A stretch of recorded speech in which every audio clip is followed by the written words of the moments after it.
Hey guys, welcome back to another episode of the Eye of Stone podcast for franchise Hump Day, where we are covering the second entry into the Lord of the Rings trilogy.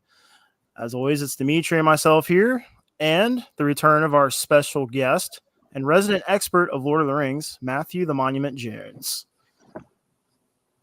Dima, where is your cool name? Yeah, I just clicked enter and called it a day. It's fine. You're just Dimitri. It's disappointing, but it's fine. Hey, that's okay, Matt. Maybe for Return of the King. Yes. I have a dog. Got a dog breaching my camera. So, how's everyone's week been? Good? Been a week. I'm ready for it to be over. Me fucking too. Well, good news is tomorrow's Friday, so we're a little late on Hump Day as we didn't do our episode yesterday, but come to find out that was probably for the best. So, Yeah. Today's date is the 12th of September. This movie is called The Two Towers. I'll let you guys figure out why yesterday probably would have been a terrible idea. So yeah, we kind of dodged that bullet inadvertently. And now we're doing it today. So post Hump Day, franchise day. Now, as I said, we're covering the second entry into the Lord of the Rings trilogy, The Two Towers, which is me and Matt's favorite film of the three. Yes, So I'm really excited to get into this. Before we do, we're going to go ahead and start off with ratings. I'm just going to go ahead and say it. 5 stones. Yeah, 5. 5. Why do I feel Best like you had to think about it? He did have to think about it. Yeah. Oh, well, like, I thought Matt was going to go, so I was waiting on him and then realized he was waiting on me, so then I just went. I'm a guest here still. yeah. Come on, Dima. I just felt like you were going to hit us with another, like, maybe a 4, 4.5. No. Okay. No, So you no, really maybe. liked What this did movie? you Yeah. rate? What did you rate Fellowship? I don't remember. Like 3.5. Okay, But it's a significant jump. He said he was going to change the rating at the end of the stream, and I held off on asking about that because I wanted Matt to be here. So what is your new rating for that film? 4. Okay. All right. So we made you reconsider some things. You did. All right. I'm going to go ahead. All right. One of you guys kick off talking about this movie. I got to post our link for the live really quick. I forgot to do that last time. Wow. Go for it, Matt. So I think the biggest thing for me, and it's kind of similar when it comes to other bigger franchise movies, right? Is like, you have your first film and you have to establish lore, right? It's premise in every movie, right? So you lose some time to that, like, so for Lord of the Rings, for instance, Fellowship of the Ring, we had to get backstory into, the One Ring and, establish these backstories for these characters and their relationships and like things like that. We don't really have to do that with Two Towers. Like, it establishes some new characters, a little sprinkle of new characters, and, establishes some new culture because, we get introduced to, in my opinion, the greatest kingdom of man, Rohan. So I'm horse lords all the way. Always have been. But like, there's more time for the adventure per se, and I do feel like, yes. So Fellowship is, I'm not going to say bogged down with a lot of walking, but we get less of that in Two Towers. Agreed. Absolutely. Yeah, I would say you pretty much summed it up for me, Matt. I like how much it feels like you get more adventure out of this film rather than introductions. And I mean, you can't have a first movie without that. So it's not any gripe on the first film. But for me, it's just cool. We have established the main characters. We've established the journey, what the main objective is. Now we can just kind of kick back and just soak it all in. And the heavy lifting is done. Yeah, and you get to really just absorb how big and saturated this world is with characters and stories, and you almost feel like you're watching this one story, but there's so many others that you could easily dive into and be just as interested in. Hmm. And that's just the writing and the characters in general. Like all the characters just feel important in their own right, and they all feel like they have a history either with one another or a history that you want to learn about. And I gotta admit, I'm starting to want to read the books now, You which should. I feel like I probably should. Um, but yeah, I mean, because I felt that way about The Hobbit. Um, quick little story: my grandma got me The Hobbit when I was in middle school, and I read half of the book, and I lost interest. I don't know why I lost interest. I got like halfway through it, Where'd you and I get to? never Do you finished. remember? It's the last thing you remember. How about that? I really don't remember. I just remember I was reading it and then I stopped. But Mhm. I will say, when I was watching the movies, because I was sitting there like, okay, that Hobbit story wasn't as big as Lord of the Rings. How are they going to make that into a trilogy? And I can tell you that kind of story wise, I feel like near the end of the first movie was where I was kind of losing like connection with what I had read. Right. So I mean, like, think about like when you're watching. We're getting off topic from Two Towers, but when you're watching That's Unexpected fine. Journey, I mean, you know, at least a third of the first movie, I'd say almost half of the first movie is they haven't even left the Shire yet. You know, Mm-hmm. Yep. and then we've got And I Jordan think talking about what kind of Disney princess stuff do you have me watching? Like I'm waiting for him to burst out in song, and then he's like, "Okay, well now they're singing." yeah. Yeah. Well, and I can say like when I was in middle school, I didn't have much patience for books unless like they got right to what like, and I I was a didn't big allow it to. graphic novel kid in middle school. Sorry, what'd you say? I was a big graphic novel kid in middle Oh, school. So if you ever read same. And the Bone series, the Bone no, is the series. It's a graphic novel. You should definitely check it out. That got me through that. And then, in my opinion, one of the greatest like fantasy book series by John Flanagan is the Ranger's Apprentice. Is in my opinion one of the huh. gets up there with Lord of the Rings book wise. In my opinion. Well, I think I guess what I was trying to get at is I don't know if I was really into fantasy until my adulthood. Like Hmm. I don't think I could grasp what they were trying to pull off. Because I remember like Chronicles and Narnia. Um, I didn't really appreciate those movies until I watched them later in life. And Yeah, now 100% same with agree with that. this. Now same with these, because like I said, I watched these all once and I was like, yeah, those were cool. And now I'm watching them again. I'm like, man, I'm way more into this than Star Wars, which Star Wars has been my main my whole life. You know, like I watched those movies with my dad when I was a kid, thought they were cool. I went and saw the prequels in theaters. Like I was all about it. Yeah, And now I'm just like, I don't know. I guess it takes a mature mind to get into this kind of stuff. So that's why Dima's kind of slacking behind. yeah, no offense, Dima. No, yeah, no offense, absolutely.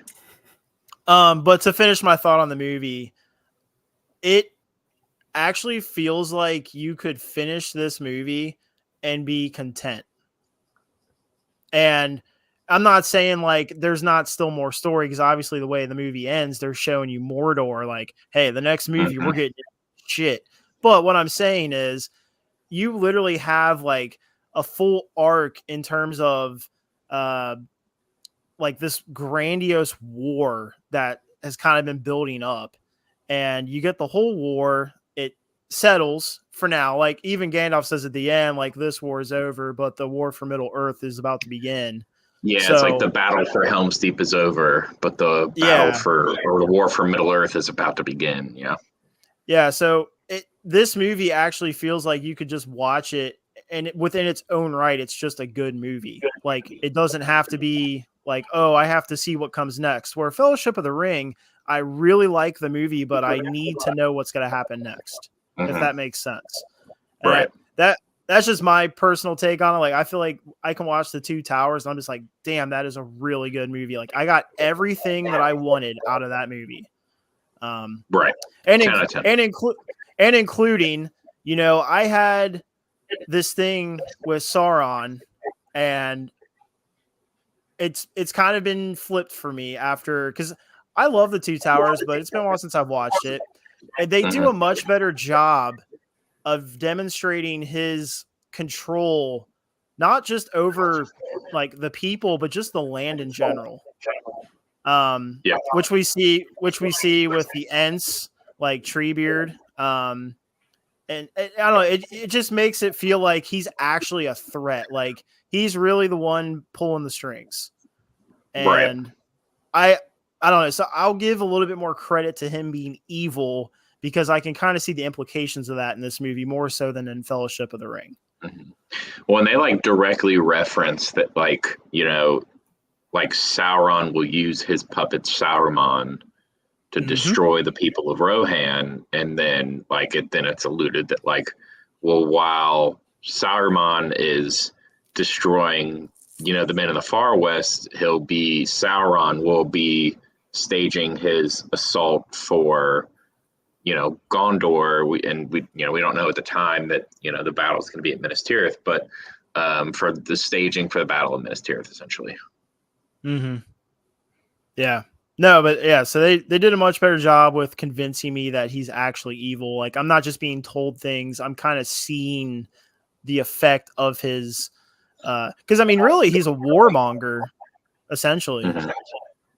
He's just a warmonger, and there's no way you could say a warmonger doesn't have evil intent, at least in my opinion. Right. I mean, so yeah, he definitely, and I mean, like, if we want to get into like, where we're gonna need like a whole episode probably, but we can get into like the hierarchy of, like, you know, lore and like your higher beings, and you know, who's what and at what level, like how truly powerful Sauron is, and, you know, then you can get into like his dealings with Morgoth, you know, like the true Dark Lord and like all that good stuff. But that's that was Sauron's. Was that Sauron's master? Like, he's yes. So Sauron served Morgoth, and like, you know, whatever age it was. Yeah. And then, you know, Morgoth gets defeated, and then Sauron, you know, takes over essentially. Yeah. All right. Dima, you want to go ahead and give your thoughts on the movie? Yeah, I mean, like I said, I give it 5 stones. But it probably helped that there was no slow parts with this. At least to me, obviously, you have building scenes to push the story forward and gather information. But I felt like even with those scenes, it was still, you could still feel that the stakes were there throughout the entire time of the movie, which was really awesome to see. We got to see Smeagol, which was interesting because I didn't realize it was like almost 2 people in one. So it's almost like a split personality. Yeah.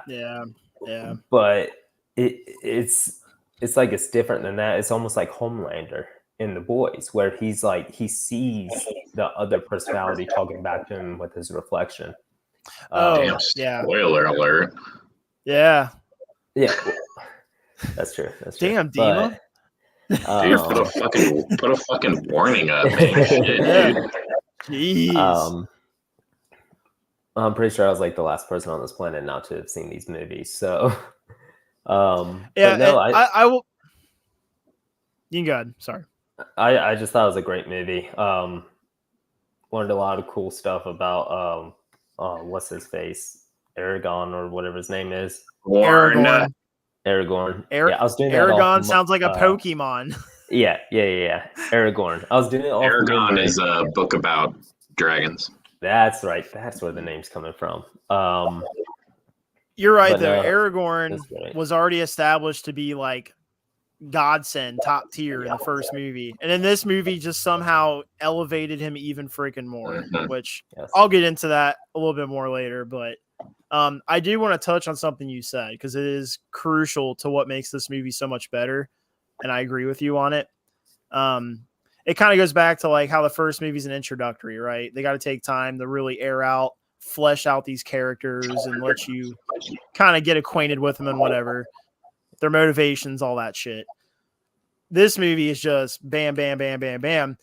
But it doesn't feel like that because we have so many different parties on different routes. And it's like the way they cut the movie, especially the extended cut, everything somehow, even though it's moving fast, everything feels like it's got time to breathe. Yeah. Like you're getting enough out of all the different inner stories that all, culminate to the big climax. And I don't know, it's masterful. It really is. Like this movie is just so well done. Yeah, well, just think like how many directions you're going in at this point with Two Towers. So you start off, there's Frodo and Sam going to Mordor. Then we have Merry and Pippin who have been captured by the Uruk-hai that are, on their way to Isengard with the Uruk-hai. And then you have Legolas, Gimli, and Aragorn, in pursuit. And then, fabled return of Gandalf, he comes back, which is like, you're gonna have to explain that to me because I'm not gonna lie to you. I've watched this movie twice in the past 5. I am lost on the significance of him being Gandalf the White. So there are multiple wizards in Lord of the Rings. Specifically, there are 5, technically 6, even though Tom Bombadil's not technically a wizard. He just does magic.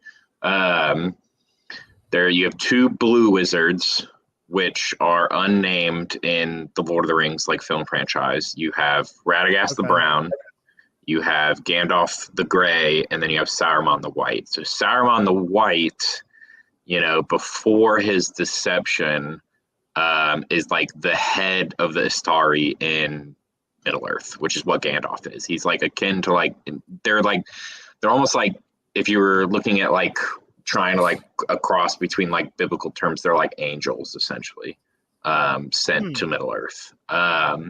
So for him to go essentially, we're moving up in rank for him, it's essentially the god of Tolkien's universe, from if you're looking at the book and everything and the films, Gandalf the Gray dies fighting the Balrog, a servant of Morgoth, right? And that Balrog in particularly was a powerful Balrog. It was Durin's Bane, he, collapsed, the great civilization of Khazad-dûm, essentially. And so Gandalf the Great dies, and then the god of all things, the god of light, directly intervenes and sends Gandalf back to Middle-earth as Gandalf the White. So, and essentially makes him the head of the Istari, in Middle-earth, essentially. Okay. So that's the significance of seeing him back there, not only him being physically back in Middle-earth, but him being Gandalf the White is a huge deal. Would you agree that it's not easy to pick up on that just from watching the movie? I would agree that it is not easy to see. It's definitely easier if you have, pre-established lore and you've read the books, and it's definitely easier to pick up on for sure. I mean, I don't have any problem with it because we've already established that he's a wizard. So there's already fantastical things going on. Plus the dude fell into this subterranean I don't even know how far down in the earth that water was. That was, by the way, that's one of my favorite shots of the movie is that wide shot, and you just see him of them. You see the light, yeah, just.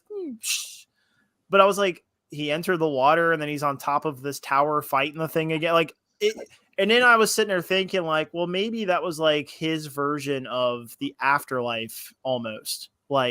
they both transcended to this another realm where this battle actually did continue. And then he thought he was done, and then he gets called back to, because he said, the job's not done, or I can't Yeah, he remember how said my task here is not finished. Yeah, and I'm like, okay, Yeah. I'm fine with that. And now you're Gandalf the White, and you look more powerful because why not? Right. Yeah. Even though I'm pretty sure he's already like one of the most powerful beings in this world. Yes, they're definitely not the most powerful, but they are definitely powerful. The wizards. I know, like, he can do amazing things, but he has limitations when he's on Earth. He has like limitations in what he can do, and then he also has limitations like set for him. Like he's not allowed to just go waltz, even though he could waltz into Mordor and but like he can't touch the ring, because the ring is so evil that it would essentially corrupt him. It's kind of just one of those things, but it's kind of annoying. But it's like you also got to look at it as, well, why would we let this super powerful being just circumvent the story? Essentially, that's how I look at it. You brought up something I really want to get into. This movie really gives more importance to the ring. Like literally the weight of the ring is felt through this movie, and you see that at some points, like you catch glimpses of like Frodo's neck, and you can just see like how that is like wearing on him. And it's like the closer he gets, it just gets heavier, Yep. Essentially, yeah. It's the burden is almost too much to bear. And then you look at, and as far as like, let's talk about like temptation of the ring, right? So like the one ring, right? Boromir was tempted to take it in the Fellowship of the Ring. Aragorn, Frodo essentially offered it to Aragorn at one point, like, would you take it instead? And Aragorn, classic Aragorn from the Fellowship, classic Aragorn line from Fellowship of the Ring. He's like, I would have gone with you to the end, into the very fires of Mordor. And there's a scene in the movie that always rubs me the wrong way, and it's when they introduce Faramir. And Faramir has them in the at the Forbidden Pools with the other Gondorian Rangers, and Faramir, played by David Wenham, who I'm actually going to go see at Cincinnati Comic-Con next month. Get him to sign a Lord of the Rings Magic the Gathering card with him on it. That is badass. In the book, he is not tempted by the ring. He like flat out is not tempted. He's not interested. But in the movie, there's like some like, I'm gonna take this kingly gift, I'm gonna give it to my father, and like it's gonna be used by Gondor. And like that's another thing. So like the ring, right? It's something that I like never ever understood as a child. But they're like, there's like a scene in Two Towers when Faramir finds out that Boromir dies. There's like the flashback. He sees his body in the boat fly by. He's got the horn cloven in two. He tells Frodo and Sam like, he was my brother. There's like a flashback of when they're in Osgiliath, and Boromir's up on this tower, and he unsheathes the sword, says like, city of Osgiliath is retaken for the people of Gondor. Never again will this city fall into enemy hands. And then literally one movie later, Mordor takes it. But he gets Faramir volunteers to go get sent to go to this meeting in Rivendell, and he sends Boromir instead. And you just got to think about how different the outcomes would have been if they would have sent Faramir instead. Boromir would still be alive. I don't know if Faramir would be dead. Yeah, I hadn't like that. Really thought about that. And like, Denethor's like it should come back. Like this weapon must come to Gondor, and I never quite understood like, how would anyone use the ring? Like, I don't understand. Like, it's, it turns you invisible, sure, but like, how would anybody use that? And we can get to that in another episode, but I'll leave it there for you. I will say really quick, I kind of, to be okay with the concept of the ring, I have to tell myself that it is essentially a physical extension of Sauron. Like, it is his It physical is. presence It in absolutely the is. world right now. And it wants to get back to Mordor. So it's almost like a being is how I have to look at it. And I'm like, okay, if this was a person and they had to attach themselves to somebody else to get to a certain place, they will aid this person in any way they can. So if Frodo puts the ring on and he needs to hide, it's going to make him invisible. And I'd have to believe if he's falling and he puts the ring on, he's going to float. Like, I have to tell myself these things so that I can be okay with it, because you don't really know if there's limitations with the ring, or if the wearer has any control, or if it's 100% just the ring has this possession of you and is using you to get to Mordor. Right. It's kind of hard to really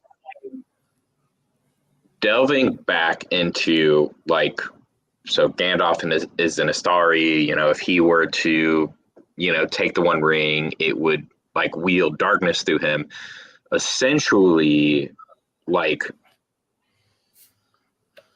there's not really anyone powerful enough to wield the ring like as a weapon, which is like, again, is like goes back into like, me as a kid, I'm like, how would anybody use this as a freaking weapon? Like, I don't understand. Like, you would have to be like an all-powerful being. So like Sauron is I don't know how to pronounce it, like a Maya, I think is how you pronounce it. But it's like he's like a higher level of being than like Gandalf is. So, and like he poured, they say like he literally poured his cruelty, his malice, his will to dominate all life, like essentially into this ring. Like, every essence of him is in this ring. And like Gandalf literally says at one point, like, it wants to be found. Like, it essentially is its own thing. It's its own being. It has a mind of its own, essentially. Like, it wants to be found. It's constantly calling to the Nazgul. It wants to get back to its master because it wants to be wielded like with that malice and that cruelty to dominate life, essentially.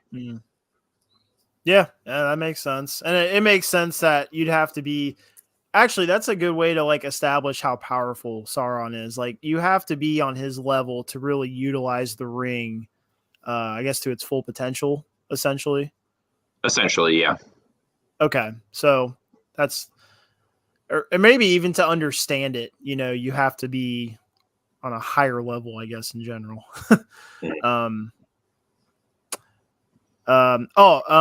Dima. So what are your thoughts on Gollum now that you've gotten to experience him? Because Matt and I both told you we didn't really care for him. So I kind of think he's a load. Like, he reminds me of like a cracked out Ewok. Just okay. That was like my first thought when I saw him like crawling and talking to himself. I'm like, you're just kind of like a cracked out Ewok. So let me hold on. So you like him because he reminds you of a cracked out Ewok, and not because of his story or what you learn about him? Well, I also think that he's very interesting because it's almost like you can't figure out if he's good or bad, but it's almost like he's both. He's both. Yeah, it's a dual personality situation. And the one personality is very conflicted. It's like the one personality, which, is Schmeagol, is like, oh, I'm being treated like a person for the first time in hundreds of years. Right. But also all Schmeagol's known is obsessed with the ring, like Gollum, like it's almost like Gollum and Schmeagol were one until the ring was out of their possession. And then it started this like path of separation.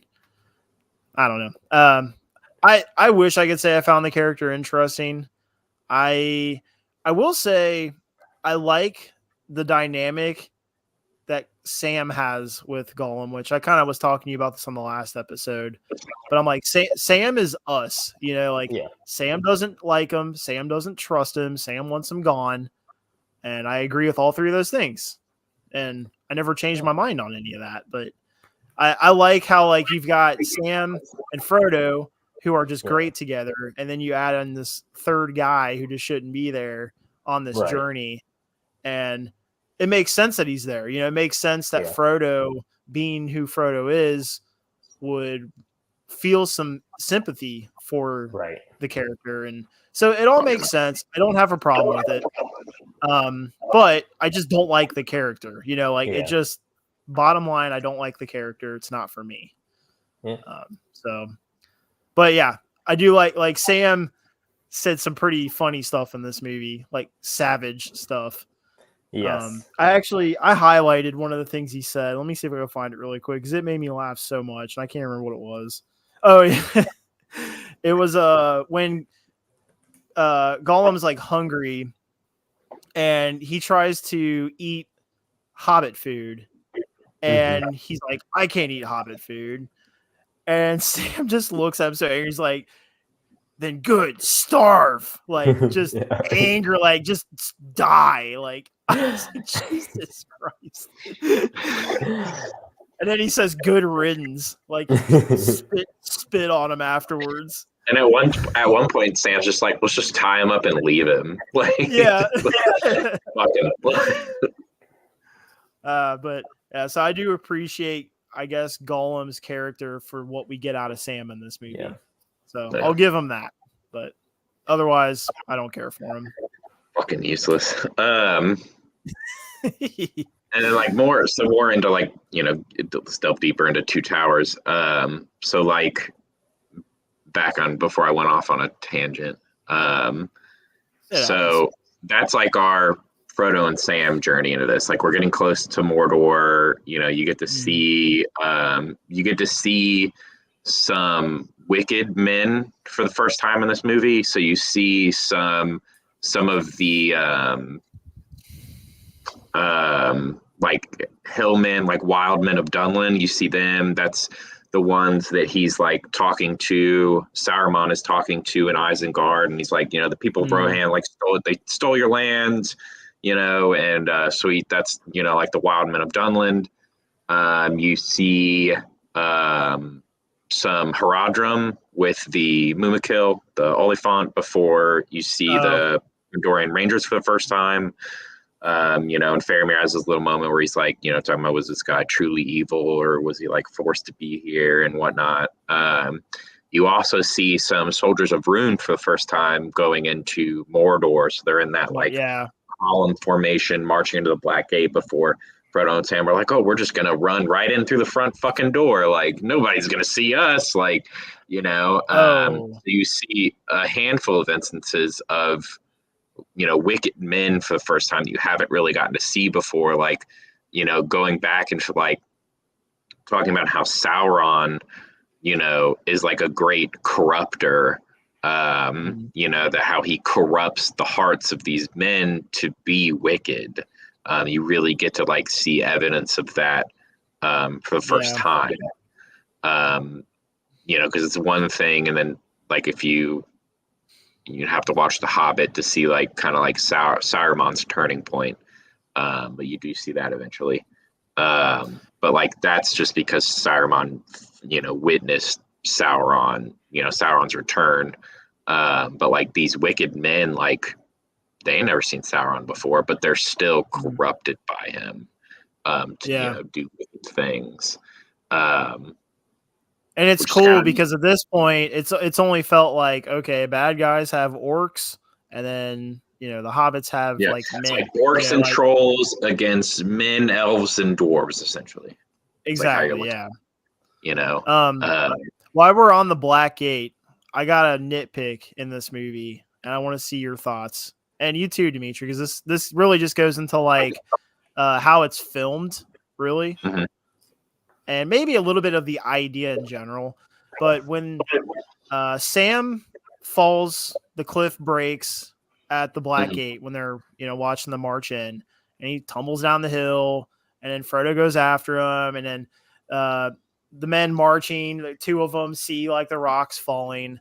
How come right there, and like even in the camera shot, how come we don't see Sam or Frodo, even though the side of this cliff has no foliage? It's literally just dirt and rocks. And not only that, these two go marching towards where they see the rocks falling.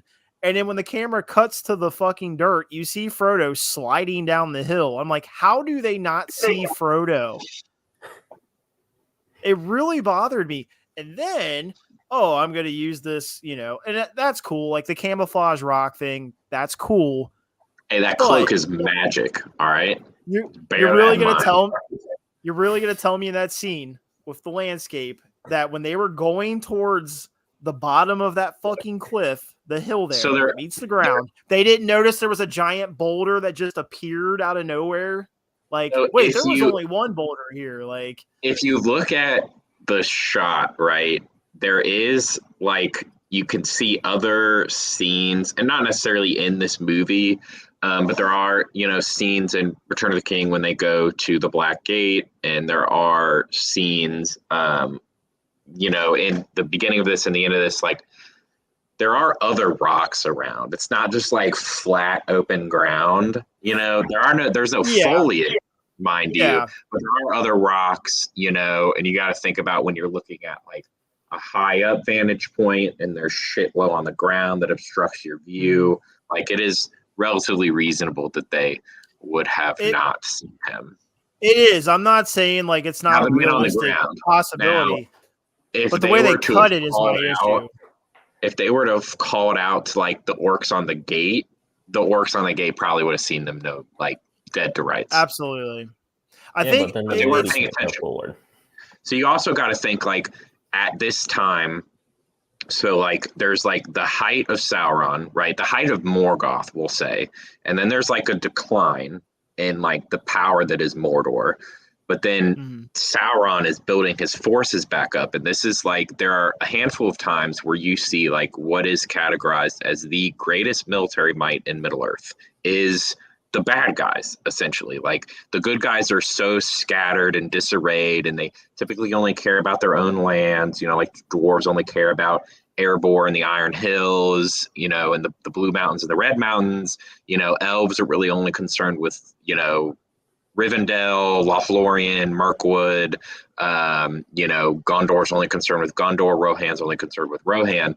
But like they're not united in any way, but like the military might of Mordor is so significant that like it probably serves right that those orcs on the Black Gate are not paying any fucking attention to what's going on, because there is no reason, there's no might on Middle-earth like, outside of like, hey, the good guys got to win, that could realistically stand up to them at this point. Like there is no reason to believe, there is no strength strong enough to attack us here. So why the fuck are we looking out for shit? They got their feet kicked up while playing Fallout. Essentially, it's like being in the Air Force, They just, they're just hanging out. Oof. No, I think it's just how it's filmed. Because tell me I'm wrong. Tell me I'm not wrong. at all. That's all I did. The way the camera cuts in that sequence, it does seem like very far-fetched. Well, it happens so quick. It's like Frodo covers Sam, and then all of a sudden, those guys are right there in front of them, and I'm just like, I'm like, you didn't just see this boulder just conjure in front of you, like, like. And also, like, you also got to bear in mind, like, so these soldiers of Rune, they've never been there before. This is the first time getting to the Black Gate. And think about now, like, that Black Gate's badass, by the way. It is fucking badass. It is so cool. Think about, like, how often you recognize your surroundings when you're somewhere for the first time. Am I taking account where every single boulder is, where every single like outcropping of rock is? Like, nah, I'm moving with my boys in this column. We're gonna go fucking do wicked shit in Middle Earth and have a beer, right? Like that's what they're focused on, We just happen to see a little bit of dust kick up and some pebbles roll around. Like, okay, maybe we need to go look at this real quick. And then, it's like, oh, okay, I don't see anything in the immediate area that's cause for concern. All right, we're getting the fuck back in the column, essentially. Yeah. No, that's true. Like, it's like the first time we went to Disney. I can't tell you anything I saw prior to getting there. Yep. We got on a bus, drove past really nice homes and shit, and we got a place to be and focused on getting there. Like, that's essentially. Yeah. Well, speaking of Disney, I can't help but think of Star Wars, which brings me to this week's episode of Eye of Stone, Journey to Middle Earth. I'm going to leave you guys up for this so people can see your reactions. Matt, I'm sorry. Oh, it's the wrong one. There we go. Sorry. We'll talk about that scene later.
Yeah. Love it. Virgin franchises. Just wait till I've already started working on next week's, dude. I was crying when I was making this shit. Oh, I can't wait. It definitely focuses on you telling Dima this ain't fucking Star Wars. That's all I'm gonna say. As it should. Anyways, all right. So we got that out of the way. Wasted 2 minutes effectively. So do you guys have any nitpicks about this movie while we're talking about nitpicks? Let me go to my notes here. Dima, since because I feel like Matt can easily compare to the books. So you being a newbie to this, watching it for the first time, was there anything that bothered you or you felt like they could have dove into more or maybe Honestly, things that were unnecessary? Okay. I think it helps that we're watching the extended versions. So it's really explaining everything, in my opinion, as far as they need to go with them. You want to know about a subreddit I found? And it's kind of interesting. It's about how The Two Towers is the only Lord of the Rings movie that shouldn't have an extended cut. Really? Yeah. And it was like people just talking about all the unnecessary crap, as they were calling it, that they added to this movie just to make it longer. I don't know if that's true. I disagree. I don't know. Okay. I disagree. I love extended cuts of anything usually, so I don't know where that's coming from. There's stuff that, I mean, like, these movies could be, I think the only thing that I think that has kind of like did the franchise dirty, I think is, I think each movie should have been similar to like The Hobbit, and each movie should have 3 movies. Like, I think there should be a Fellowship of the Ring Part 1, 2, and 3. I think there should be a Two Towers Part 1, 2, and 3, and a Return of the King Part 1, 2, and 3. Okay. So Matt, let me ask you this, and I hope this isn't too deep of a pull here from the books. In the beginning of the movie, when we see Sam and Frodo coming down the cliff on that rope that they got from the elves, I saw somebody say, and I don't know if this is true or not. I can't remember the original cuts in the movie, the theatrical cuts. They said that they added the scene that shows the rope loosened on its own, and that wasn't in the original version, and they didn't know why they added that other than to show, hey, they called it, here's my video game upgrade I got from the first movie. Here's how I'm going to use it. And I was like, okay, but is that in the book? Like, is that why they added that? I'm going to be honest. I don't remember. Okay. Yeah, they called it a video. Look it up now. I thought it was funny because it was like a list of things they were calling video game upgrades. But like, I mean, essentially it is. Why would you not use that, you know? But I'm like, you know, if you get something, it's cool to see it utilized. So right. If they were using that rope and then they just leave, like, I think it's cool that they show like, oh, you're not gonna be able to get it, and then it just goes whoop and it comes down on its own. I thought that was cool. But that's just an example. I can remember that one specifically because I was like, why do you care that they added that? Like, it was literally an additional 15 seconds, maybe. You know, it's not a big deal. Yeah, some people think it was just like from what I'm seeing on here, like it just is like a joke.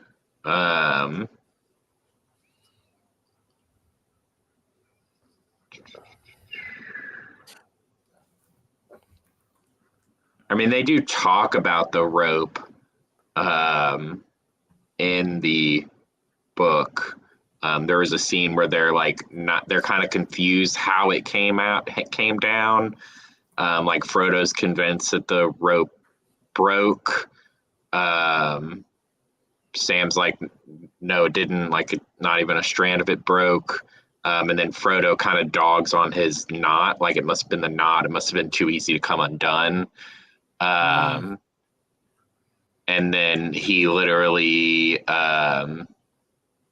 is like passing it through his fingers, and he says, but he thinks the rope came off itself when like he called to it. And then it's not explained any further, but it is what Sam would refer to or think of as like elf magic, essentially. So it is referenced in the book. Okay. So there we go. That's fair. Because I'm just like, I don't know why they would just add something like that without cause, you know, or out. Yeah. So, okay. That answers my question. I'll give you guys another example of, this is a very petty nitpick. And it turns out there's like a meme about this that I wasn't privy to, but the orcs that have Merry and Pippin, how do they know what a menu is?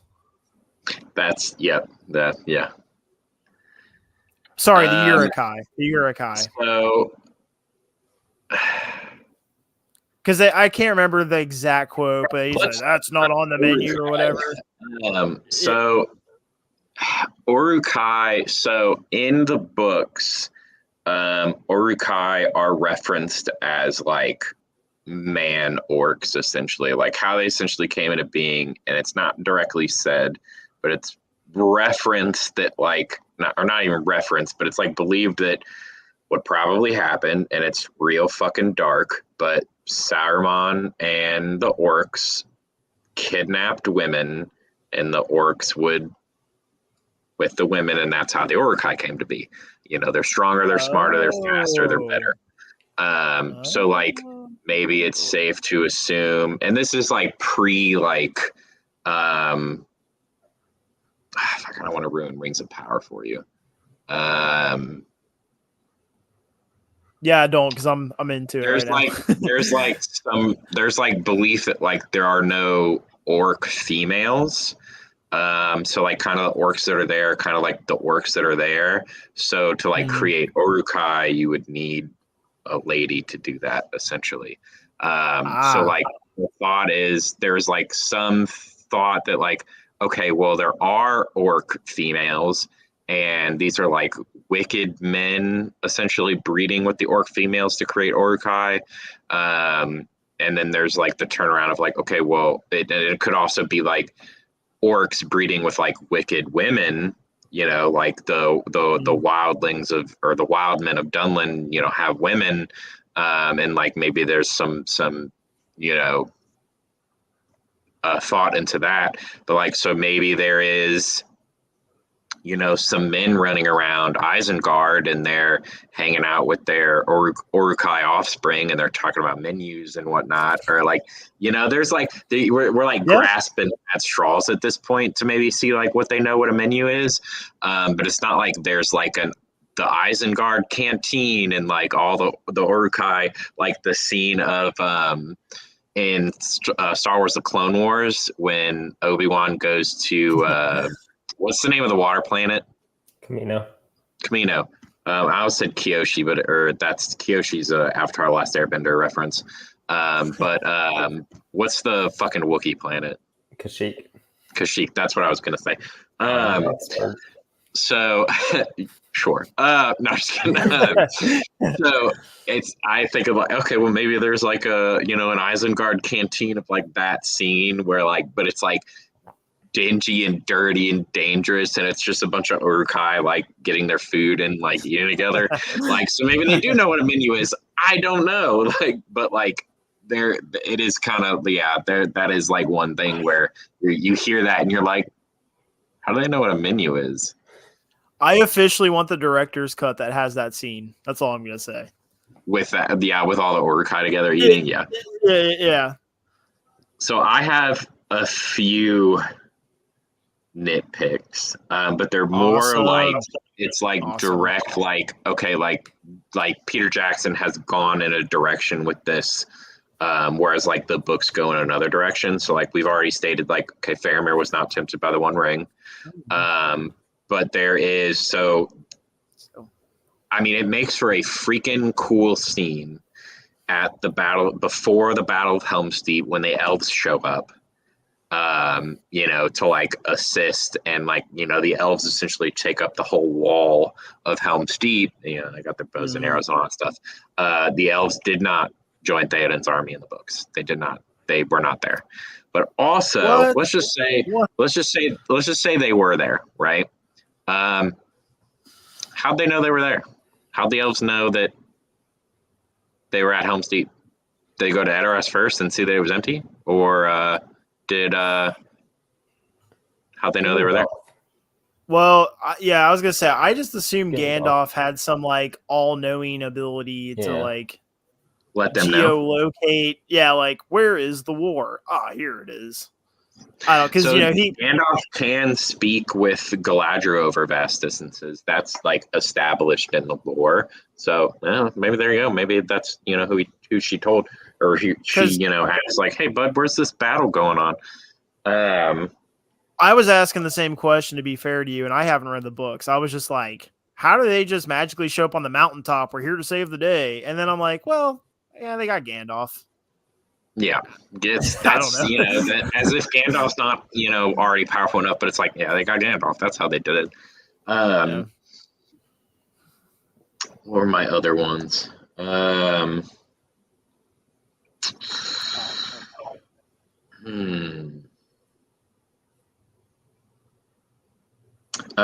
So like really like the Battle of Helm's Deep is different in the books, and obviously you gotta like change some stuff, and again, like this is where I think like the Lord of the Rings movies, each book should be 3 movies. I think they're done dirty, but there is a scene, and it's a cut scene. It didn't make it into the final film or the extended edition, but there is a scene where Eowyn is like fighting Urukai in like the Glimmering Caves. So like the Battle of Helm's Deep is like ending essentially. The Urukai are in the stronghold. They batter down the gates to the Great Hall, and Theoden and Aragorn and Legolas and all them are on horses. Fourth Aelingus, all that cool shit. they're it's like 10 dudes on horses, right? And they're like, riding around, riding through the castle. And it's like, okay, well, like 100 Urukai just got through those doors, and like you only managed to mow down like 5 of them at the door. Like, what are those other guys doing? Like, they're not chasing the fucking horses. Like, there's some dudes like on the ground. They don't have horses. It's like, well, those dudes are fucking dead. But like they get into the Glimmering Caves, and there's a scene of her, like, I think she literally like cuts an Urukai's head off. And like that didn't make it into the movie, and that was kind of No, I'll agree with that. I was looking forward to seeing her be badass, because she is badass, and you don't see that until there's like a small scene when she's like practicing with her sword, and Aragorn comes up with his knife, you see that, and you're like, okay. And he's like, you have some skill with a blade and all that stuff. And she's like, women of this country learned long ago that, those who, don't use swords can still die by them. But like, she's badass. She's a badass character. And you do get to see her be badass in the next movie. But like, that's kind of lost in this movie, kind of how significant of a role she plays. But like, as far as my gripes, like that's really it. Yeah, for me being nitpicky, that's kind of all I got. Still the best, movie in the trilogy and the series, but So, all right. So, Dima, you didn't have any nitpicks you wanted to tackle? No, I mean, with Matt saying that second one, I agree with that. I feel like he's still unfamiliar with the movie. Yes. Hey, it's a lot to take in. It is a lot to take in, especially for the first time. There's so much going on. Well, I was watching this one, and I was like, I probably need to watch this one again as well as the first one, just to really take in everything that they're throwing at us, because it really was a lot in 4 hours that they threw at you. Yeah. But I mean, I see why you're saying like each book needs to be 3 movies. I feel like we're missing a lot of viable information. Yeah, because the scene, so it's, as far as Merry and Pippin, right, when they get into Fangorn Forest, and so they get swallowed in the extended version. They get swallowed up by that tree. Right. They're drinking the water of the Entmoot, and they're getting taller and whatnot. In the books, it is not Treebeard who saves them; it's Tom Bombadil. And really? like that is just completely cut. Like there's no mention of Tom Bombadil in the movies at all. And he's like such a significant character in the books and lore. Like Tom Bombadil is freaking huge in lore wise. Like Tom Bombadil has been on like Arda, like Middle Earth, like before the stars were there. That's how old Tom Bombadil is. But he just has, such a great love of like nature and people and things like that. That's why he stays. But we don't get no Tom. That's, I guess, would be a gripe of mine, is there's no Tom Bombadil in the Lord of the Rings movies at all. It's kind of sucks. You reminded me of another petty one I have. Let's hear it. Treebeard, when they're like, it's a tree, and he's like, I'm not a tree, and then he says his name, and his name literally has tree in it. Treebeard, yeah. I mean, okay, you look like a tree. He's not a tree. He's an ent. He's a tree herder. You look like a tree. Shepherd of the forest. I get it. I hear what you're saying. You hang out with trees. You got tree in your name. If it walks like a duck, if it sounds like a duck, or it quacks like a duck, probably a duck.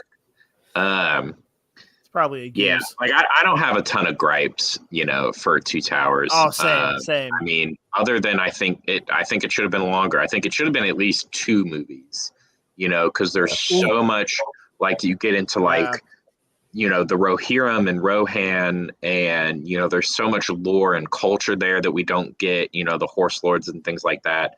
But like, I mean, we are getting a Lord of the Rings animated movie coming out this year, I believe. It's like War of the Rohirrim, that will get into that. But like that's I imagine maybe we'll do an episode on that when that comes out. But I would have liked more, more Rohan. It's like the scene with Christopher Walken, like more cowbell. I wish we would have got more horses. Yeah.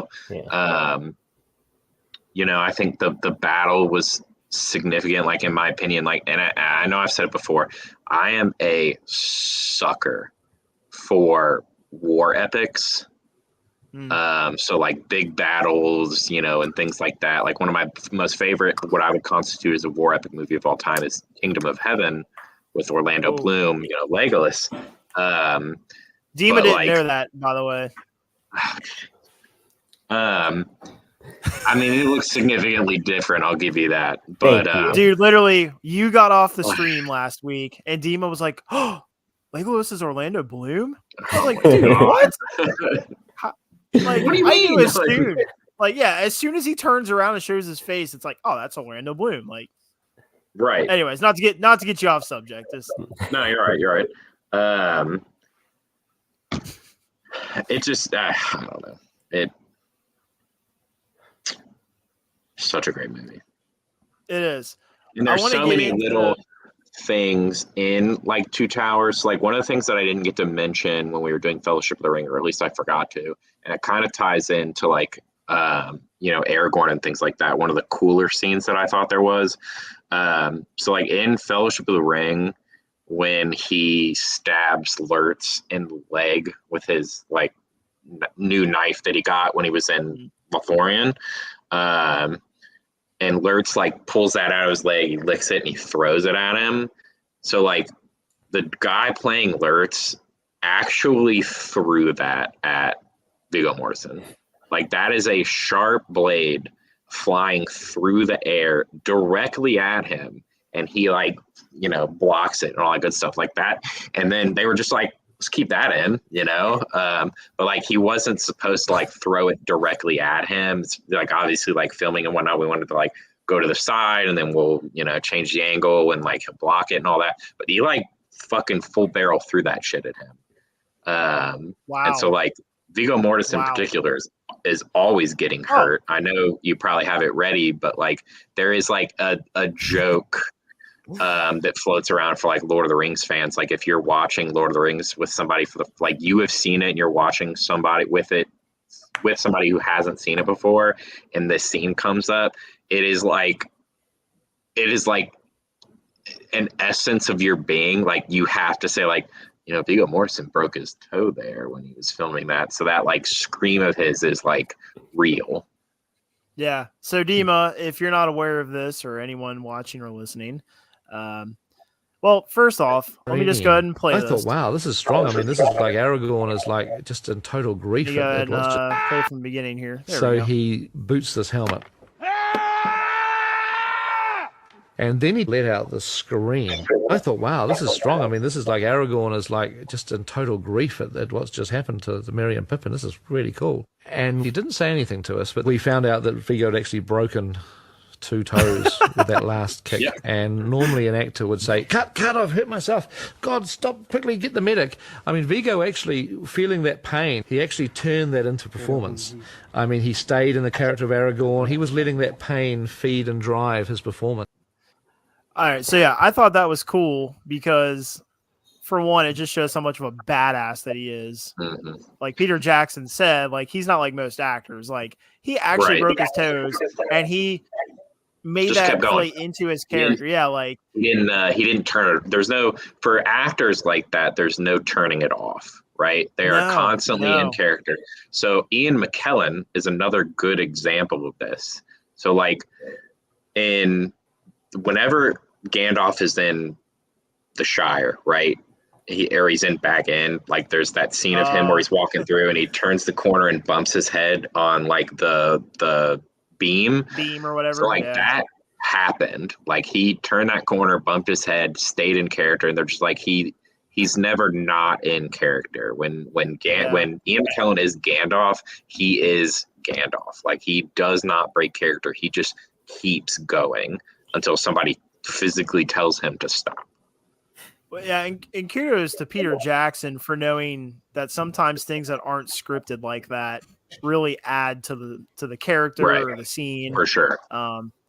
So yeah, I think that kind of stuff's cool. Apparently, Orlando Yeah. Bloom broke his ribs in one of the Yep. running scenes, and someone else sprained an ankle or something. I don't know. Like there was a lot of injuries happening in the making. Yeah, people of these get movies, hurt all the time.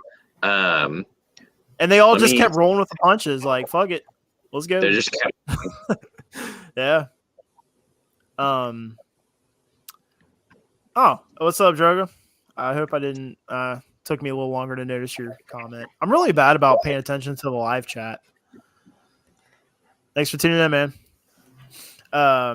So yeah, I want to get into favorite scenes or parts of the movie, I guess. My favorite is the bog. I think the bog is so first off, I just like how it's filmed because Dimitri and I really got into like how good Peter Jackson is with horror, just in general. And it's used very well in these movies. But when you're able to pull off essentially a horror scene in daylight, I mean, it's kind of foggy out, but it's day. It's not nighttime. The bog looks terrifying just in appearance. Yeah. And apparently he did draw a lot of inspiration from being in World War One. And seeing dead bodies in trenches and stuff There's like that. Huge pulls from the World War in like Lord of the Rings. Huge pulls from that. So definitely, for sure. And I just thought it was really well done, like how it was filmed. They didn't play too much into like when Frodo does go into the water and you see the spirit kind of trying to draw him in. Like I thought that was, I don't know, they didn't do too much with it. Like it was just, here's this big bog. Yeah. And you have Gollum kind of explaining what's going on here. Like, you know, the bodies that are in the water and like, don't go in the water. And you're just like, okay. I just really appreciate the simplicity of that scene and how effective it still is. Right. And so like if you want to, you know, delving into like lore and whatnot, you look into like another kind of thing about like, so like how I was saying earlier, like the orcs on like the Black Gate, like are like, whatever, man, ain't nothing gonna happen here, right? So like Gimli is talking about in Fellowship of the Ring, like the path to Mordor, right? And he's talking about Emyn Muil, which is like that like maze of rocks that they first went through. Frodo and Sam, and he's like, it's, you know, it's a maze of like razor sharp rock, and then like he's like, and then after that, like stinking marshland for as far as the eye can see. Like imagine trying to move like a great host, like a military force through that. Like you would lose so many people, you would lose so many supplies. So like Mordor, you know, especially with like the mountains that surround Mordor, like Mordor is so well situated, like such a great vantage point of like tactically, like, you know, where they are, that like, again, why would they think that why would they need to look out for anything, essentially? Yeah. That's very true. I kind of like how Mordor is just this place that you got to go through some kind of shit to get to. You know, like there's no like clear, easy way unless you're going to go through the Black Gate. But I mean, the Black Gate's fucking insanely enormous. And I kind of like imagining it takes almost 3 days for the gate to actually open all the way. Like it just slowly starts.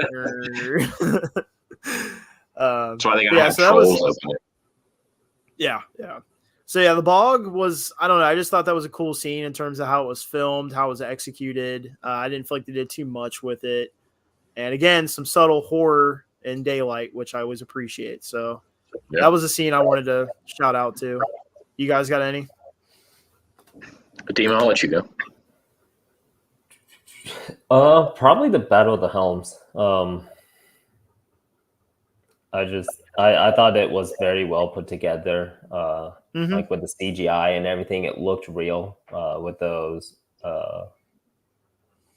shots are further away, and it was really cool seeing the elves in their battle uniforms.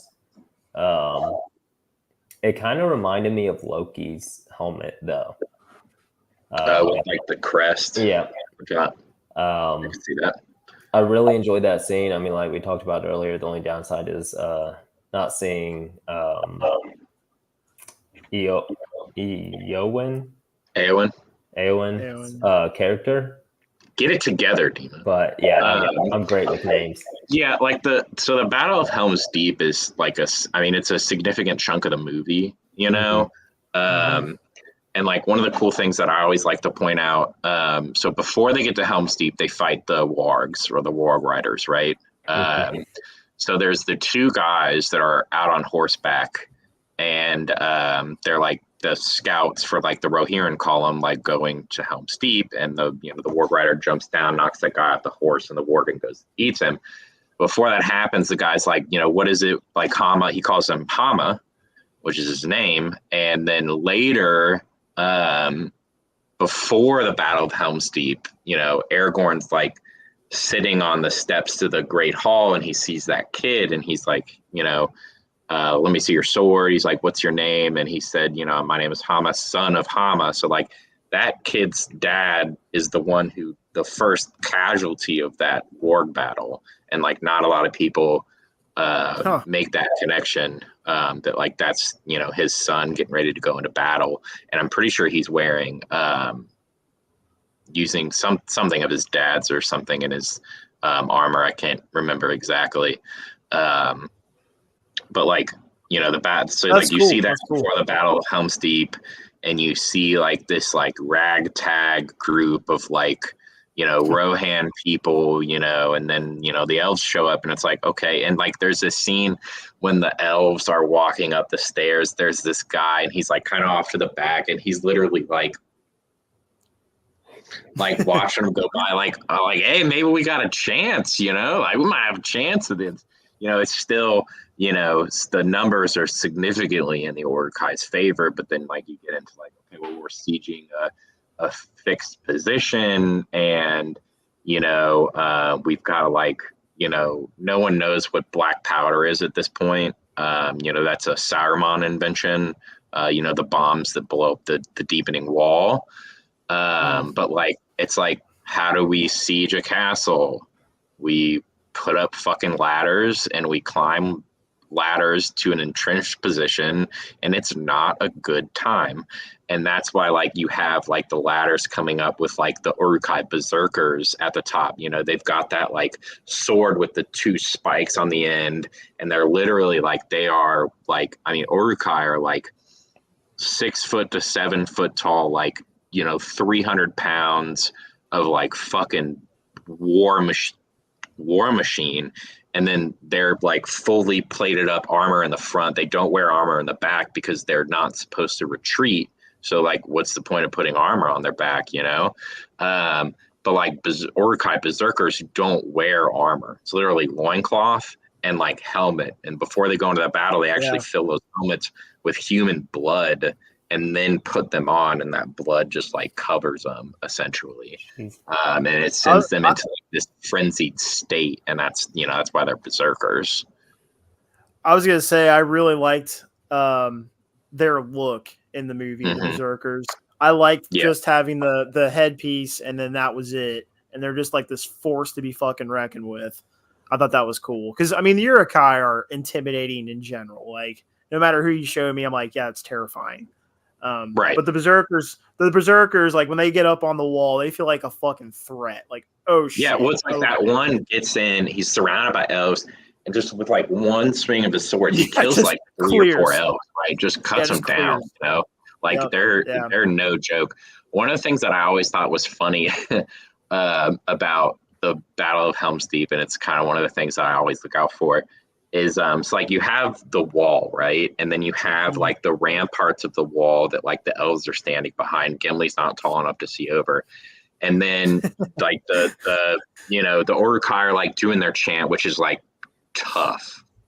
the Uruk-hai war chant, you know, when they're all like in that like valley, and it's so free. I just like can't even imagine how loud that would be, right? Especially like if the people in the glittering caves can hear it, like how loud that is. But like the host of, you know, Isengard moves up, you know, they bring out, you know, the ladders. But before that, like the Uruk-hai come out with, the Uruk-hai come out with like the crossbows, and they're like shooting up.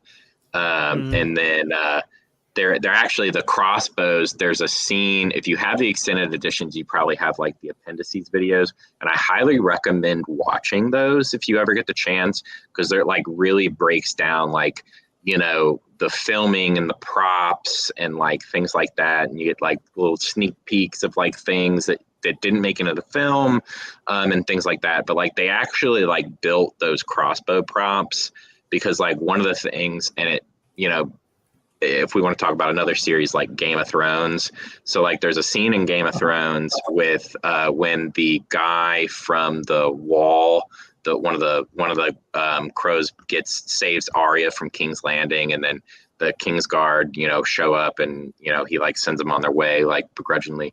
And then some Lannisters show up, and they shoot. His name's Yoren, and they shoot him in the shoulder with a crossbow. And then he's just like, I always hated crossbows. It takes too long to load, and he like just cuts down the guy loading the crossbow. So one of the things that Peter Jackson talked about was like, okay, well, how do we make it to where these are effective tools of war, right? Like elves with a bow, like they can arrow. Like, how do we take a crossbow that is cumbersome and hard to load and make it effective? So they built these crossbows that have this like loading mechanism, like this lever that like comes up from the bottom and pulls like the string back. So they're like functioning crossbows that they use in the, you know, and it shows like the industrialism, and again, like that, like Isengard and Mordor is the greatest military power that Middle-earth has ever seen.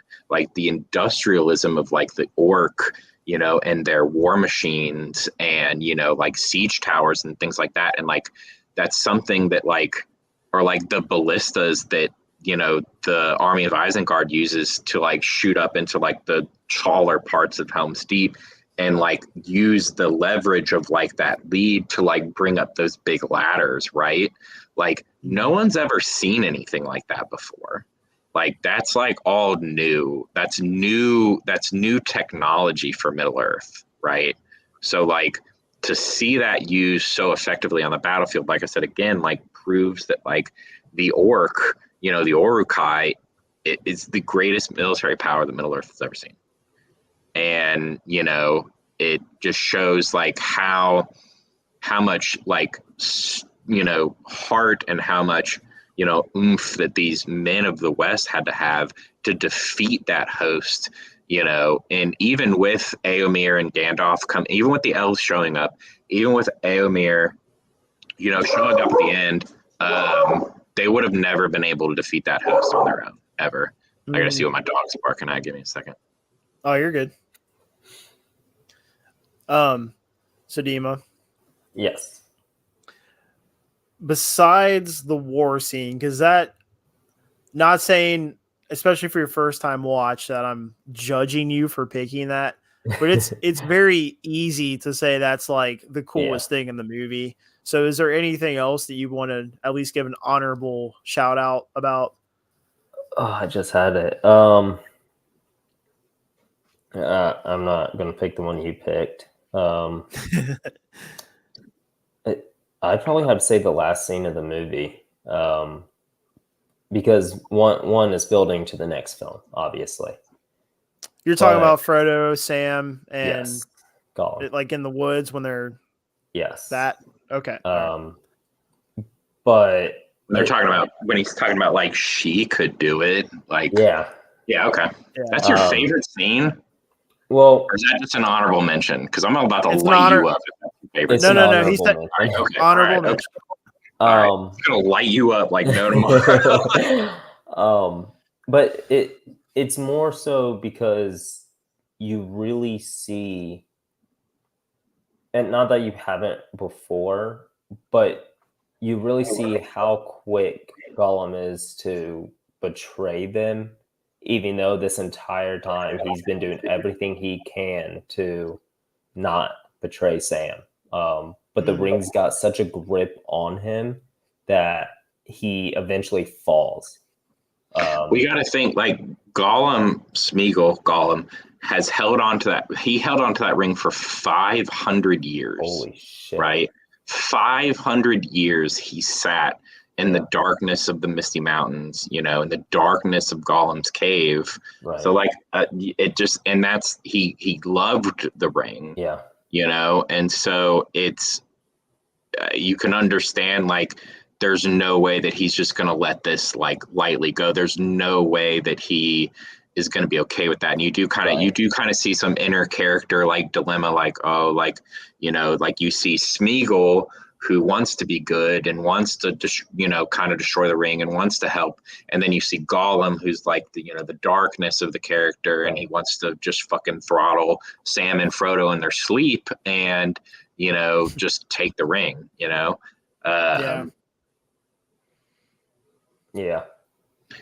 But I like that it's at night too. I thought it was it was the perfect time, time of the day to make that happen. That like kind of gloominess and whatnot. It really added because you see too, like everything. So like Osgiliath is so close to like the mountains that surround Mordor and whatnot, and then you do kind of hear them reference it later, like they're talking about like, oh, it must be getting late, and Frodo's like, no, it's not even midday yet. Like the days are just growing darker, right? Mm-hmm. And it like really sets the tone, like we are on this quest to save Middle Earth. Like if we do not get this done, like you see like there's in the Fellowship of the Ring, Galadriel shows Frodo like the seeing mirror, and he sees like orcs in the Shire like enslaving the hobbits. Like that's what we're heading towards if we don't get this done, like essentially. And Frodo knows that.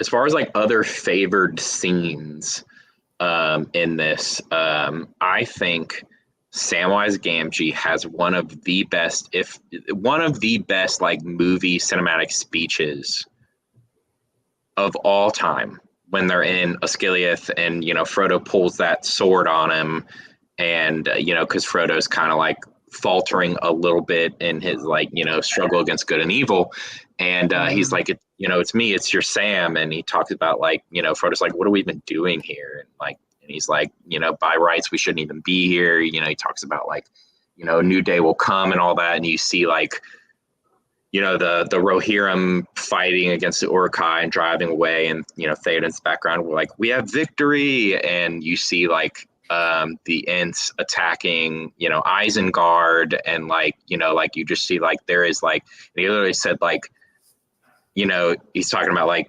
sometimes you didn't want to hear the end of the stories you hear when you're little, because like how could the ending be happy, like what are they fighting for? And Frodo's like what are we doing, and like how can we keep going? And like Sam's like, because there's some good in this world, Mr. Frodo, and it's worth fighting for. Like that is like I said, one of the best movie speeches I have ever heard. Like that, I think about that speech all the time. That stayed with me. That has stayed with me since the moment I heard it in theaters, and it'll stay with me till the moment I die.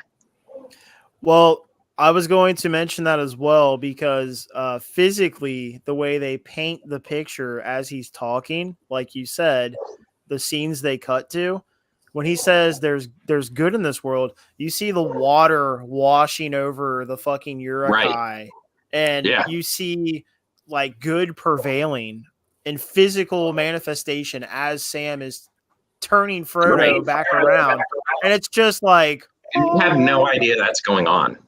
They have zero clue that there's a battle at Helm's Deep. They don't know that like the Ents are attacking Isengard.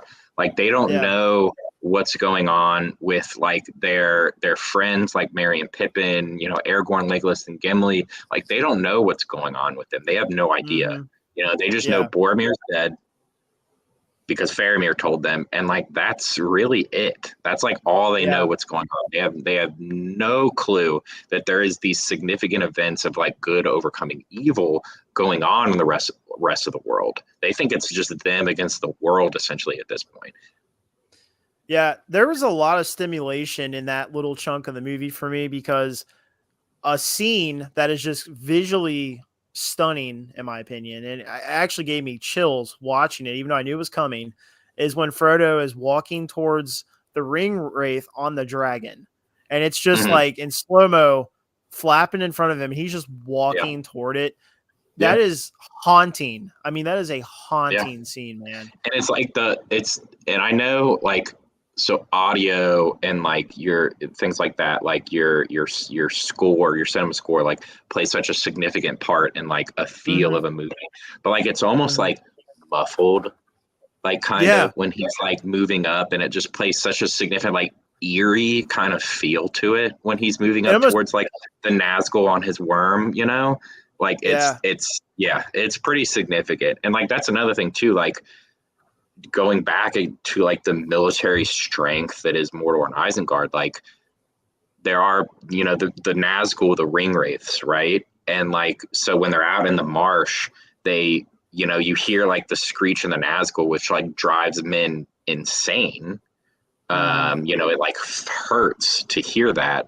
But like you see a Nazgul on this like flying serpent, and you're like, what the fuck? Like, it's not necessarily a dragon. It's like a worm, like WYRM. It's like you get into like, the differences between like, winged serpents and all that good stuff. Because there are dragons in, Lord of the Rings, and even, when we talk about the Hobbit movies, right? Like Smaug isn't even technically a dragon per se. Like if you come into like their physical differences, right? But like you see that for your time here, and Gollum, your boy Gollum, Dima, is like wraiths on wings, right? Yeah. Like nobody else, like the only like real flying creatures around, there are dragons in the world, but there aren't any significant ones in Middle Earth at this time, are the eagles, right? So like to see something like that, especially like if you're like a regular grunt, like these Gondorian like soldiers and rangers that are in Osgiliath, the city of Osgiliath is like a ruin. There's like a ruin. There's like a river running down the center. And essentially it's like Mordor and orcs are on one side. And they're shooting arrows and launching rocks from catapults and things like that on one side. Over to the Gondor side, they're trying to, they want to take over the city. It's a good stronghold. It's a good vantage point for like their later assault on Minas Tirith. Which obviously the men of Gondor don't know that at the time, that that's what's going on. But like to see that, to like you hear like the screech of like the Nazgul, the screech of the wraith, and you see everybody look up, and Faramir's like Nazgul, like that's probably their first time seeing, like Nazgul have probably like made a resurgence into like the world of Middle Earth, because they're like looking for the ring and whatnot. They're constantly searching for it, but like that's probably their first time they've seen a Nazgul on a dragon essentially. And it's like, how do you combat that? I mean, he just shows like, they talk about like Faramir showing his quality as like a captain of Gondor. Everybody's running and afraid and cowering, and he manages to like loose that arrow shot that hits that, it's mount like at, and sends him, flying off and whatnot before, Sam can pull Frodo down and keep him from like, because he's straight up got the ring, and he's like giving it to the Nazgul, right? Straight up. And it's like, dude, what are you doing? Like, come on, man. Like, get it together. Like, it just. Who is the equivalent of Lurtz in this movie? Is it Uglak or something like that? In this movie, I wouldn't say that they're like. What do you mean by equivalent of Lurtz? Like, so who's in there's charge like there's a shot in this movie that I think is one of the coolest fucking shots in this movie, and it's so unnecessary. It's something I would nitpick, but it's just too cool, because it's definitely like, hey, let's just do this because it'll look cool. But the Uruk-hai are marching up to the wall, and it's like right before the battle. And there's just the one. I already know what you're gonna say. Yeah, there's just the one that I would equate to Lurtz in this movie. He like on walks the up fucking that rock. rock. Yeah, and he just He's points his sword. Like, yeah, it gets him to and then stop. somehow all these thousands of fucking Uruk-hai know he's up there pointing the sword at the thing that they're already marching toward. Like, we get it, but it's so cool looking. It's so cool. Stop here. Loud and clear, sir. Stop here. Like, that's essentially what he's saying. And then he like makes the same call to like get them to like they like start like stomping their pikes, because they're not spears, those are pikes. Those are specifically made to combat mounted like warriors, like horsemen, right? Like those are not look spears. Like it. Yeah. You know, and like sorry, go ahead. No, I was gonna just point out, like, their weaponry. Like, I mean, you've already remarked on this, right? The industrialism of the Uruk-hai specifically, yeah. But like, we kind of talked about Lurtz's arrows in Fellowship of the Ring, just how like they were thick as like tree branches. They were thick. They were thick, and then not only that, when you look into like Lurtz, right, as like a character, right, and like there's like. I feel like Lurtz got gypped so much. Like, I feel like he could have been such a significant threat.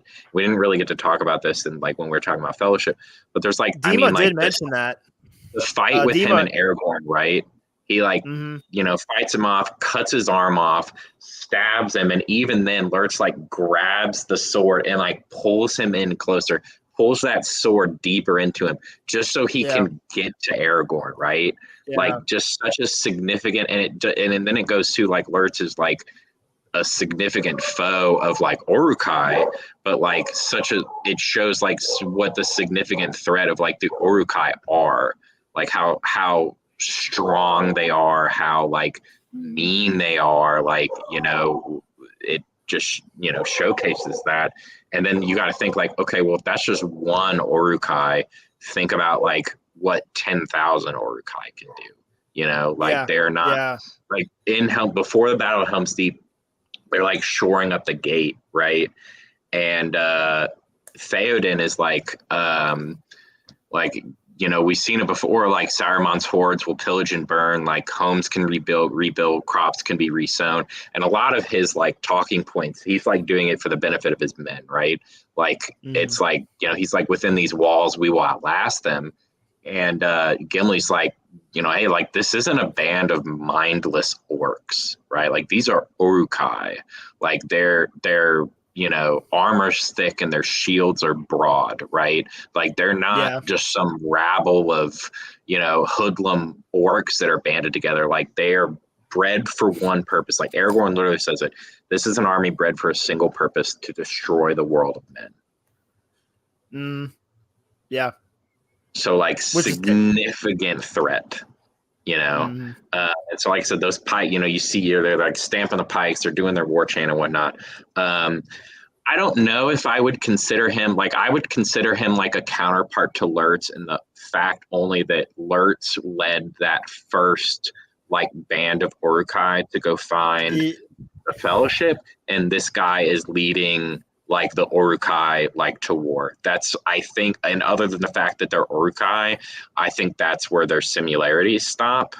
Like I don't know if there's any Uruk-hai that kind of like holds up to par to like Lurtz, We don't see that. We don't see that on screen. Okay. There might be. Yeah. But we don't see that on screen. Because, Dimitri's biggest complaint about Fellowship was he was saying he could have used more of Lurtz, and he talked about what you talked about with his viciousness and his like drive to just have combat. Kill Aragorn. Like he was gonna kill. If he could have gotten his fucking teeth into Aragorn, he would have. Like if Aragorn wasn't able to get out and cut his head off, like he would have took a chunk out of Aragorn for sure. Yeah. So, and I told him like, oh, don't worry. There, he was like the first of many, but like now that I've rewatched this movie, like I do agree with you because Lurtz just kind of comes off as like this alpha, being, and he almost seems more intelligent than the other Uruk-hai. I don't Yeah. know how, You would think but so, I kind of get that feeling. So, right. yeah, I would And say like you're you do right. see in like the Fellowship of the Ring, you do see there's a scene specifically where Saruman has alerts like separated from the rest of the Uruk-hai, and he's in the Tower of Orthanc. You're asking like, who do you serve?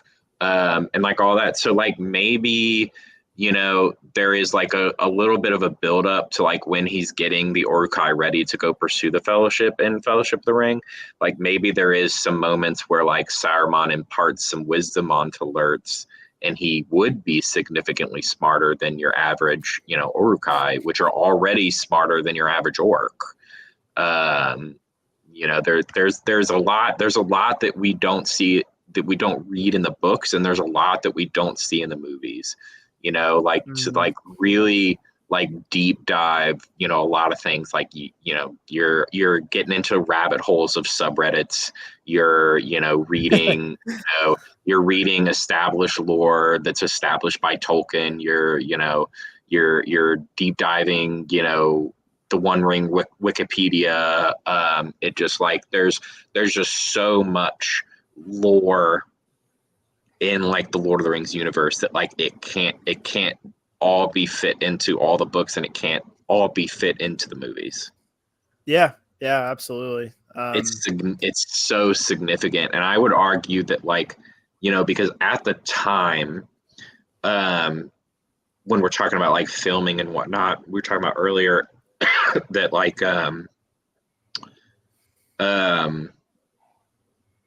the heavy lifting had been done in like the Fellowship of the Ring and things like that, and like, you know, second movies, you know, like think of like the Star Wars, you know, like Episode 5, you know, I think is more favored than like, you know, Episode 4, because like a lot of the heavy lifting, a lot of the lore is established. You don't have to worry about that. You have so much time for other things.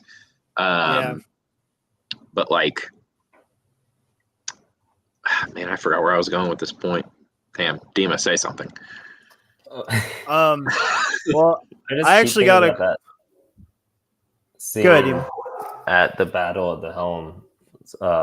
Just say Battle of Helm's Deep. It's not Battle of the Helm, man. You're gonna give me an aneurysm. Where when the orcs are doing, or Uruk-hai. Yeah, thank you. When they are doing their chant, and that fucking old dude just lets go of his fucking arrow, yeah, and let's it just talk about silences them. The sheer like chants that like from all the way up there, like that's the Hornburg, right? Like from all the way up there, that he manages to like, and you can see him, he's like shaken, right? You know, he's old, like, you know, he like lets that arrow loose, and it happens to hit that Uruk-hai in the freaking neck.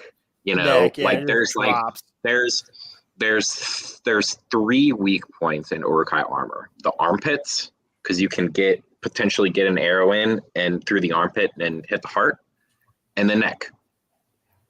That he happened to hit one of 3 weak points from all the way up there on accident, you know, and like it's phenomenal marksmanship. I'm gonna give it to him that he did it on purpose, and he's secretly like Hawkeye or something. But like that's I'm gonna give it to him. I'm gonna give him props.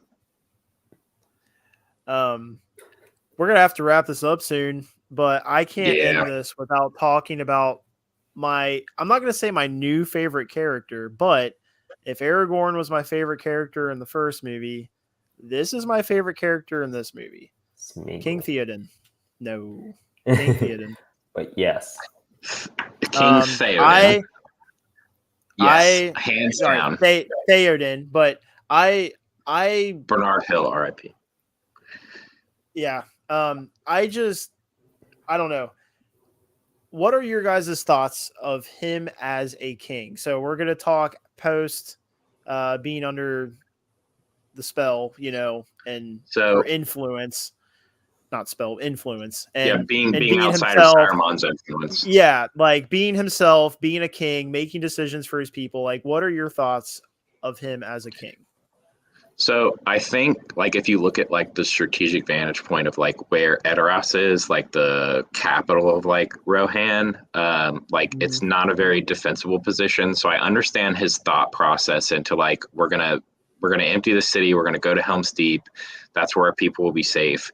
You know, I understand the decisions that he has to make as like a leader of his people. You know, he's doing what he thinks is right. He's doing what he thinks can like save his people. So I understand his decision process. You know, I understand where he came to his decision, and I think that he was dealt a shitty hand because like the power of Rohan was so diminished because like Saruman was essentially running Rohan by sorcery, and really like he banished Eomer and a bunch of the Rohirrim, so like their military force is like significantly weak. His son died.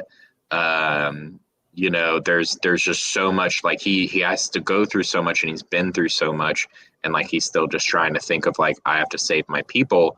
So like I think he did the best that he could have possibly done in his circumstance, like in his position with like what he had to work with. Dima, you got thoughts? No, I agree with that.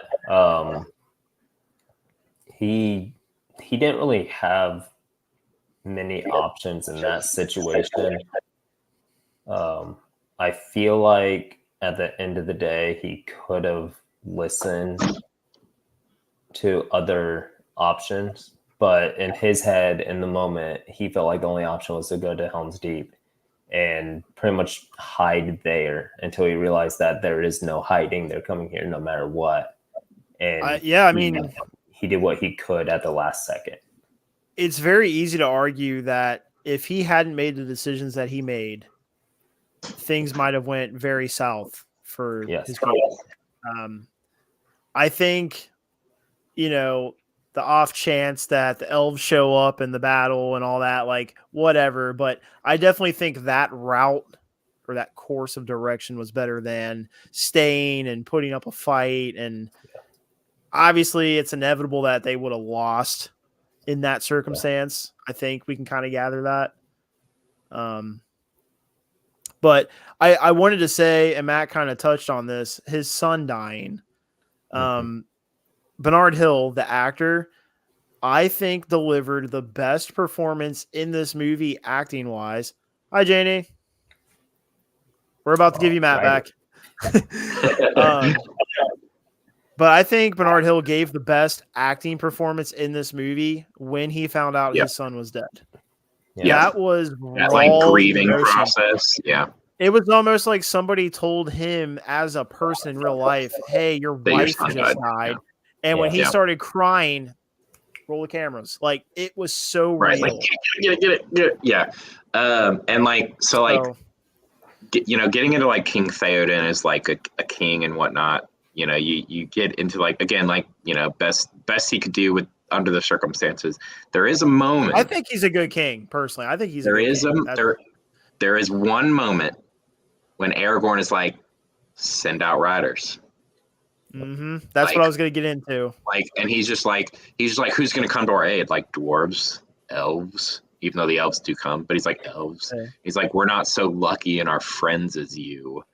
And then, Aragorn's like, Gondor will come. And he's like, Gondor, where was Gondor when Westfold failed? Like, where was Gondor when our enemies closed in around us? Like, and it's like, sure, they weren't there in that moment, but like, and it leads to some like animosity. Like there's a scene in Return of the King when he's like, well, why should we go to the aid of those who did not come to ours? You're like, motherfucker, you were the one who didn't send out a rider to go ask for help. Like, you can't just think like, nobody knows what's going on here, like, so like Gondor is I mean, granted, Gondor is like dealing with its own stuff. It's got an encroaching threat from the east, that's always seeking to like gain a foothold in Osgiliath.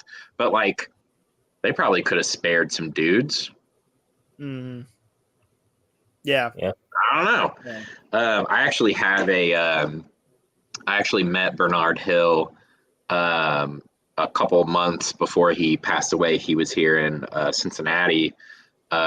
last year for the Cincinnati Comic-Con, and I met him and went to a panel that he had done. And it was like not too long after, if you're familiar with Magic the Gathering, the card game, they came out with like the expanded universe, like Lord of the Rings, like Magic the Gathering cards, and I have like a binder full of them, and I'm trying to collect every one, even though like there's like a one of one of the One Ring that Post Malone has that I'll probably never be able to afford because it's worth a couple $1 million. But I have a card signed by Bernard Hill. Like it's literally a King Theoden Magic the Gathering card, and he literally signed it Bernard Hill King Theoden, and I have that in a binder upstairs that I will cherish forever. So my plan is to get them all signed. It's like I'm going to see Faramir like coming up, and I'm a little worried about some of the actors, like Sir Ian McKellen is getting on in age. Obviously, like Sir Christopher Lee, I'll never be able to get him a card signed by Saruman because he's dead, unfortunately. But like even like Viggo, so like Viggo Mortensen now is as old as Sir Ian McKellen was when they started filming back in 1999, which is crazy to think about. That's how long I remember where I was going with my point earlier when I was talking about filming. We were talking about movies and filming and things like that. So the significance of like Lord of the Rings.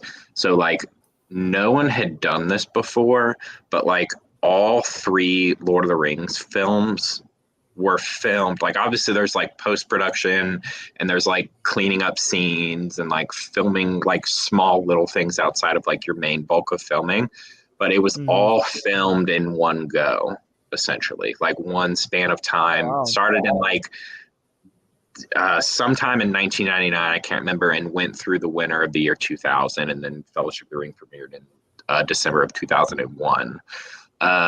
So like significant, like that had never been done before, like that style of like filming 3 films essentially at one time. So like cool little fact there for you that's how that was done. I kind of wondered because if you look at the release of the movies, it's like bam, bam, bam. It's pretty significant for like what you get and how much there is going on. Like the props and the sets and like things like that. Like it is pretty significant, like timeline of like that release. And that definitely leads to like, the style of filming and how it was done, and like the brains that is like, Peter Jackson and, the team that he has behind him. And fun little fact, the Battle of Helm's Deep, the rain that starts, like Saruman like essentially brings that thunderstorm and whatnot, it rains, that's milk. Really? Yep, it's not water, that's milk. Huh. Because it wouldn't rust the armor and it wouldn't put out the torches. Milk. Fun little fact for you. Interesting. Real quick, because you brought up Ian McKellen, so I just looked it up. He's 85 years old, right? Mm-hmm. Why is this dude? I can't remember what it was, like Good Morning America or some show he was on, talking about how he would still play Gandalf in The Hunt for Gollum. Yeah. And I'm like, that movie's coming out in 2026. Well, if things keep rolling in the direction they are. 2 years. Yep. So I'm like, is this dude really just gonna like hop back into it? He's got to be pretty confident in his health. I mean, he's like still, doing stuff. Like he regularly does plays. And just recently he fell off stage, like during a production of like King Henry IV, I believe. Yeah. And has like recovered from that. Like he's fine. Like he didn't break anything or anything like that. He actually fell on a woman. And she actually was quoted saying like he was actually really, really quite nice. Like he apologized and everything. But like he's doing pretty well for his age. So I mean, he has some there's some issues with him now. Like apparently like the crown might recall because he's a knight. Like he's been knighted. That's why he's Sir Ian McKellen. Sir. He like kind of said some choice words about the queen and how she was kind of rude to him like towards the end of her reign, and things like that. So there's some controversy with him right now that the palace might recall his knighthood, apparently. But we'll see if that actually happens or not. People speak ill will of monarchs all the time, and nothing comes of it. So I think he's just a significant figure in cinema and plays and things like that. That I think they kind of have to well, if we don't do something about this now, it's going to get out of hand, and so I don't think anything will come of it personally, and even if it did, I don't think he'd freaking care. No, because I watched that interview, and I gotta admit, he still looks pretty much the same age. He looks really good for it, and I like that factors into makeup and things like that, and all that. He looks really good for his age. I'm like, if he's Gandalf again, I won't have any gripes about it. I won't be like, wait a minute, he looks significantly older, I'm gonna say it. I don't think anyone else could have or can be Gandalf. No, nope. I truly don't. Just I don't think I think maybe somebody else could have played Frodo, sure, but yes, I don't think anybody else could be Aragorn. I truly don't. I don't think anybody else could be Legolas. I don't think anybody else could be Gimli. I just truly think that those actors and the roles that they played are so significant that I don't think that there's anything that could change that. Yeah, no, I agree. Well, I'm really excited for next week's episode. We are doing Return of the King, which is an epic. Dima, don't worry. This, the Two Towers is my favorite, but have you watched it yet? I've started it. How far are you in? I think 15 minutes. Okay, so you're going to start over and you're going to watch it all in one go. You hear me? One go. So set aside the time for it, but you got to watch it all in one go. I don't want I'm going to stop halfway for the night and sleep on, and then I'll pick it up tomorrow. No, we're not doing it. You're watching it all in one go. No, I'll watch it on my off days. All right. That's my only thing for you. The whole time he's going to be looking for that Anakin Skywalker scene. Essentially, yeah. There's a part where you feel like you're almost going to get it, but it is what it is. Yeah. Yep, definitely. All right, well, is there anything else you guys want to add on the Two Towers before we wrap it up? I think we've covered a lot of ground. Phenomenal film. Always remember what happened 20-some years ago yesterday, as far as Two Towers is concerned, so bear that in mind. But good choice on not doing this yesterday. So as always, thanks for having me on. Anytime. Yeah, absolutely.